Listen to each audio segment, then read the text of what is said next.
Hello mga mi, ayan for today's video ay luto serye naman tayo. Mihan naman sa aking mga vlog ay luto serye, kain serye, paglilinis serye. Ayun lang naman yung mga gawain natin sa araw-araw eh. Kaya ayun lang yung naisipan kong gawing content. Bali ayan, naisipan ko nga palang magisa ng mais. Tapos may sitaw din dito sa rep namin kaya inilagay ko na siya. Wala kasi akong malunggay, kaya sitaw na lang yung ilalagay natin. Inuna ko muna palang gisahin tong giniling. Nung medyo brown na siya, ay saka ko naman igigisa yung bawang at sibuyas. Pag nagigisa talaga ako, ay inuuna ko yung bawang. Hindi ko na siya binawasan ng mantika dyan. Okay na yan, kukunti lang din naman yan eh.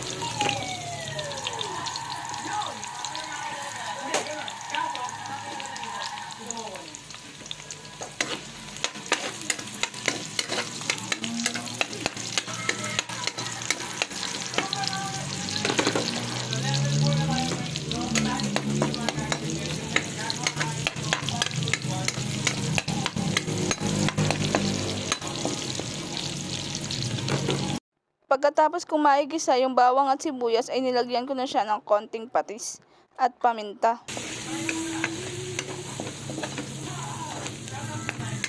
Gisa-gisa na rin yung patis at paminta ay sinunod ko na tong ginatgat kong mais. Bali 1 kilong mais yan. Nilahat ko na. Igigisa-gisa ko din ng konti yung mais niya bago ko ilagay yung sitaw.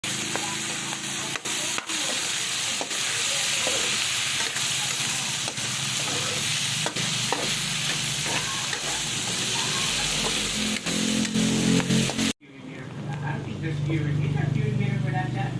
I don't think they watch that movie. You just go down.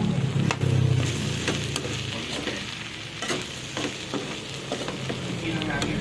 You ready?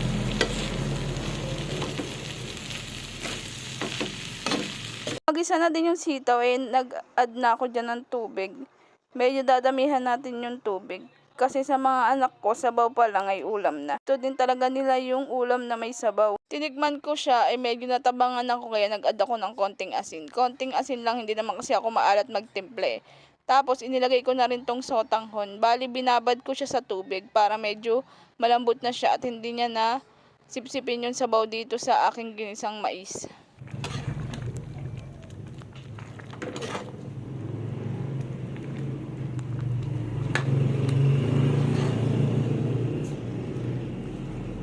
Ayan, luto na.